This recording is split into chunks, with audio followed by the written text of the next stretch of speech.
যা রোদ দিয়েছে আজকে। যে রান্না বান্না চলছে, এখানে বসিয়েছি।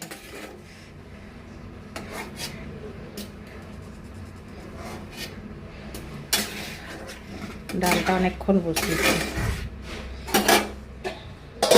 আর এদিকে ভাতটা হয়ে গেছে।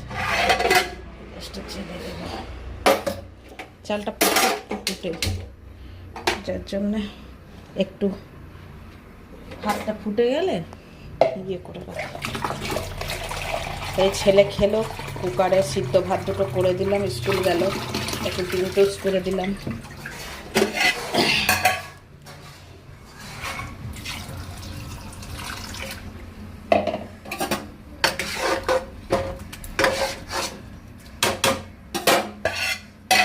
ঢাকা দিয়ে দেবো, এবার রান্না বান্না করবো।